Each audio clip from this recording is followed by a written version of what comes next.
नमस्ते, म भुबनथापा। आज म यो भिडियोमा आइमुभीबाट भिडियोको ब्याकग्राउन्ड नोइज कसरी रिमुभ गर्ने भन्ने विषयमा यो भिडियो बनाउन गइरहेको छु। यो भिडियोलाई लास्टसम्म हेर्नुहोस्, तपाईँले बुझ्नुहुनेछ, तपाईँले सिक्नुहुन्छ कसरी भिडियोबाट ब्याकग्राउन्ड नोइजलाई रिमुभ गर्ने। मैले मेरो सबै भिडियोहरूमा बिना माइक नै रेकर्ड गरेको छु। बिना माइक नै मैले रेकर्डिङ गरेको भिडियोहरू मैले आफ्नो ब्याकग्राउन्ड नोइजलाई रिमुभ गरेर मैले अपलोड गरेको छु। मेरो भिडियोहरू हेर्नुहोस्, क्वालिटी साउन्ड क्वालिटी धेरै राम्रो छ। तपाईँले पनि आफ्नो भिडियोको ब्याकग्राउन्ड नोइजलाई रिमुभ गर्न सक्नुहुन्छ। तपाईँलाई म कसरी गर्नु पर्दो रहेछ भनेर सजिलो गरेर सिकाइदिन्छु। जुन अहिले यो भिडियो प्ले भइरहेछ, यही भिडियोको मैले ब्याकग्राउन्ड नोइजलाई देखाइदिन्छु कसरी रिमुभ गर्ने। अब यो भिडियोलाई म स्टप गर्छु। ब्याक जाँदैछु र यो अघिको रेकर्डिङ भिडियो मैले डेस्कटपमा सेभ गरेँ। नमस्ते, म भुवन थापा। मैले आउट गर्छु। अब आइमुभीमा जानुहोस्, आइमुभी ओपन गरौँ।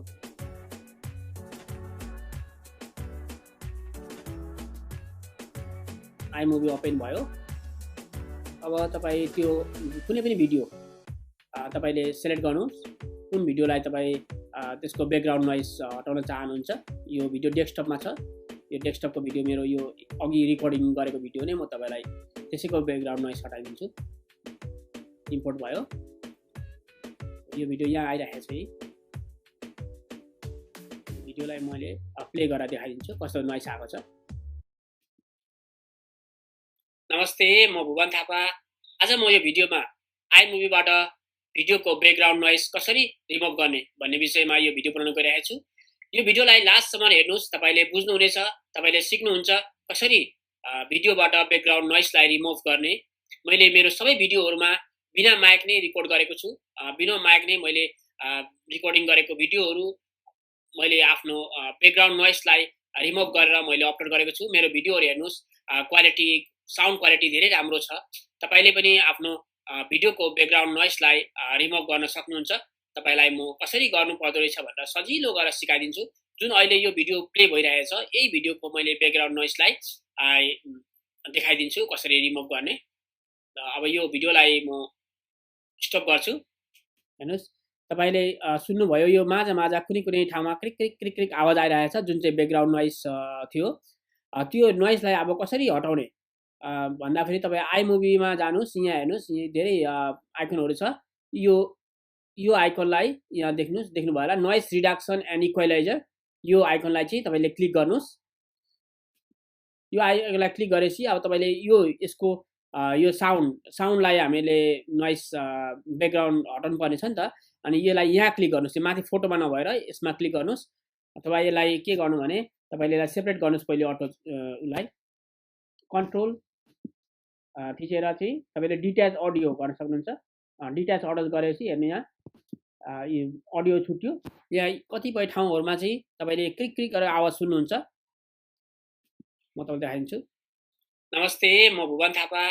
आज म यो भिडियोमा आइमुभीबाट भिडियोको ब्याकग्राउन्ड नोइज कसरी रिमुभ गर्ने भन्ने विषयमा यो भिडियो बनाउन गइरहेको छु।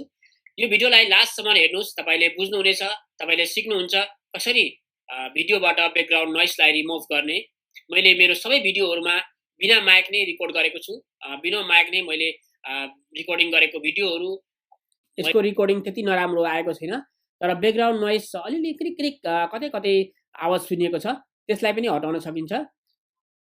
जस्तै अब यसमा गयो, यहाँ यसलाई पहिले तपाईँले यहाँ क्लिक गर्नुहोस्। यसको हामीले ब्याकग्राउन्ड नोइज हटाउँदैछौँ नि त। यसलाई क्लिक गरेर अनि यहाँ क्लिक गर्नुभयो भने तपाईँले यहाँ देख्नुहुन्छ reduction background noise. Reduction background नोइजमा तपाईँले यसलाई क्लिक गरिदिने यहाँ। अनि 50% छ अहिले। 50%बाट हामीले यसलाई 100% बनाइदिन सकिन्छ। 100% चाहिँ हटाइदिउँ यसको ब्याकग्राउन्ड नोइज। अनि यतिको गरेर अनि तपाईँले अब यहाँ अरू इक्वलाइजर फ्ल्याटहरू पनि छ, यसको पनि यहाँ ट्रिपल रेड्युस गरिदिनुहोस्। सबैभन्दा राम्रो यसमा आउँदो रहेछ इक्वलाइजरमा पनि। अब सुन्नुहोस्, अघिको भिडियोको क्वालिटी र अहिलेको भिडियो क्वालिटी। यहाँ यो साउन्ड अघि यहाँनिर रातो रातो के देखिरहेको थियो, यो सबै हट्यो। हेर्नुहोस् यहाँ। अब सुनौँ कस्तो आएछ।